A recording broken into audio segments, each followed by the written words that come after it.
And they do so with just one shot on target, yet expected goals go ahead. Let's not go into that. Let's go not into that. It's Friday. It's all right. 5 points clear then at the top of the table. Manchester City, of course, taking on Manchester United in the big game this weekend.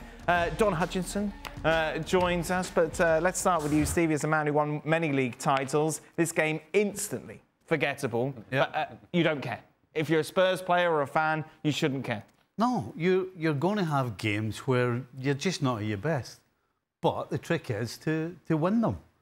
And honestly, I was sitting watching this and I started thinking about Leicester City. Right. Because all the talk, and certainly all that I've been talking about, is Spurs don't have the squad to last the season. But that's exactly what I and everybody else said about Leicester City. But because they went in Europe, because they just went from Saturday to Saturday, pretty much. Today it was Friday. Yeah, it was. And that's why they got out. That's why bit of luck, the way injuries, suspension, stuff like that, and they actually held on for the whole season. So that's kind of what I was thinking. I certainly wasn't thinking about how great the performance was, but at the end of the day, again, doesn't matter. If you don't play well but still get the points, then nobody should complain. Don, do these sort of results give you a little more hope with regards to Spurs and their finishing position come the end of the season? Yeah, listen, I know quite a few Spurs fans and they're all sort of saying, and I concur with them, where I wouldn't get carried away. Just enjoy the ride. I mean, the Spurs under Conte and Spurs under Mourinho won games, but then it was pretty dire, the football. It was a soap opera off the pitch. Now you're looking at a manager. I don't know if you guys seen his interview afterwards, but I put it on social media. It was hilarious. The English pundits sort of had a little go at him afterwards and went, well, you're just copying Pep, aren't you? And he went, to be fair, I am. He went, why not? And he went, I only analysed one game, and that's Man City every single week. So he's one of them where I tweeted, again, I think about 45 minutes ago, the players now for Tottenham must be bouncing into training. It must be amazing. You hear his interview, you see the coach and the manager that he is. He's very likeable, puts on, I would imagine, great sessions, and the players are enjoying it. The results are there. They're unbeaten in 10, first time since the 60s. Just keep enjoying the ride. It's amazing. Interesting you bring up Postecoglou and training, because I saw an interview with him, and something which really surprised me, Stevie, was the fact he says that he purposely doesn't get too close to players.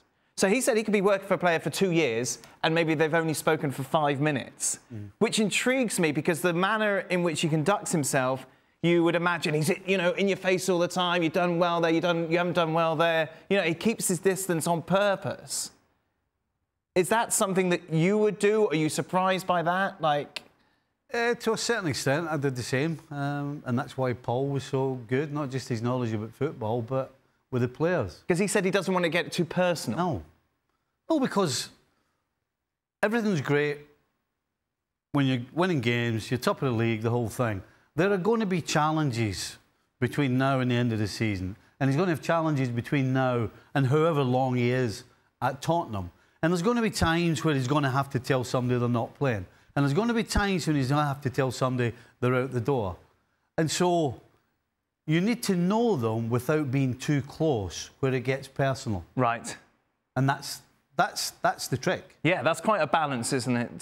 To have them on your side to where they'll probably all say right now they would run through a brick wall for you, but to keep it far enough away that when it comes to tough decisions, you just do it, and it doesn't. And was that something you experienced during those successful Liverpool periods, that there would be that distance between managers and players?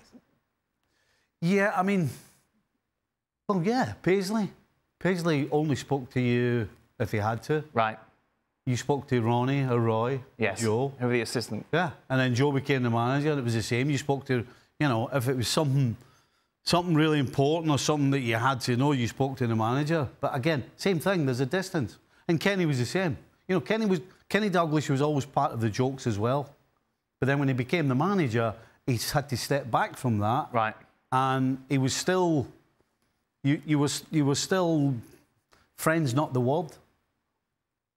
But without the carry-on and without the wind-ups and all the other things. So, yeah, 100%, there has to be some sort of distance between you and the players. And as I started with saying, Paul Mariner, and I'm not quite sure who Postecoglou's assistant is, but he'll be that person that's Right. closer to the players, who listens to the players, who then goes back to the manager, and the manager decides what to do. So absolutely, 100%, the assistant is the one that gets way closer than the manager. But that dynamic is easier to manage and to handle if you're winning matches. Right. If you're winning games. Because if you're not, if there is controversy, if there is a negative patch, now there is a need to have communication. There is a need to be able to have a conversation with a player that may not be going through a good spell. And you can't just leave that to the assistant coaches. Every so often, there's got to be the manager, who indeed is the decision maker, that comes in and tightens the screws and is the one that actually gets the attention of everybody. So while I understand when they're winning, it's fine to keep a distance, at times there is a player that may need a little pat in the back, right, little arm around the shoulder. There may be another one that you need to get in his face about something. And that is what managing is all about, being able to read the different personalities that you have in that locker room and be able to adapt and to adjust. So when it comes to Saturday, you're getting the very best from everybody. It's not it's a balance, but it's a balance that is much easier to attain when you're winning. When you're losing is when all of this is to be tested, when all of this comes into question. As a manager, you need to know what's going on in the dressing room. Mm-hmm. And you can't be that person. Okay. Because as soon as you walk in the dressing room, if you're respected and you're held the way you should be, everybody goes quiet, everybody stands at attention, it's just completely different. So you need to have the rest of your staff able to just melt into the background, walk through the dressing room, and know what's going on. Because if you don't know what's going on in your dressing room, then when things get tough, you don't know how to fix certain things that could affect what's going on the field. Don, I find this fascinating just from the outside looking in because of his persona. You mentioned his post-match interviews. You mentioned like he's everyone's best mate, chatting, you know, talking. But he clearly doesn't need to be that person to gain respect, and he's clearly made that choice so it doesn't get personal. Yeah, I think there's everything to like about him, Dan. I think he can obviously hold that conversation where he can be funny and he can be approachable if needed. He might be thinking his management style is, instead of saying a million words, it carries more weight if he just says, I don't know, 10 or 15 words in that team talk when you need that vital bit of information, instead of waffling on, you know, for ages and ages, where players like goldfish will switch off after about a minute when a manager's talking to you. But if he says, you know, a couple of vital things, he might think that carries more weight. And it was interesting when Stevie said before about Leicester, and I tend to agree, and this is not a downer on Spurs whatsoever, but the next 6 fixtures will tell us how far they're actually going to go and if they can try and be title contenders. They've got Chelsea up next, there's Villa in there, there's West Ham, there's Man City, there's Newcastle. So there's going to be some tough games to come. But like I said before, Dan, I think there's going to be games where Tottenham are going to be so enjoyable to watch, but they might be on the wrong end of a 3-2. But so what? It's so much better, the football that the Tottenham fans are going, and they're so more optimistic that they're going to see a good game and a good performance, forgetting the result. Obviously, they want the results, but they know they can't run before they can walk. Let's take a look at those next 6 fixtures, Don. How many points do they need to convince you that they are title contenders from these ties?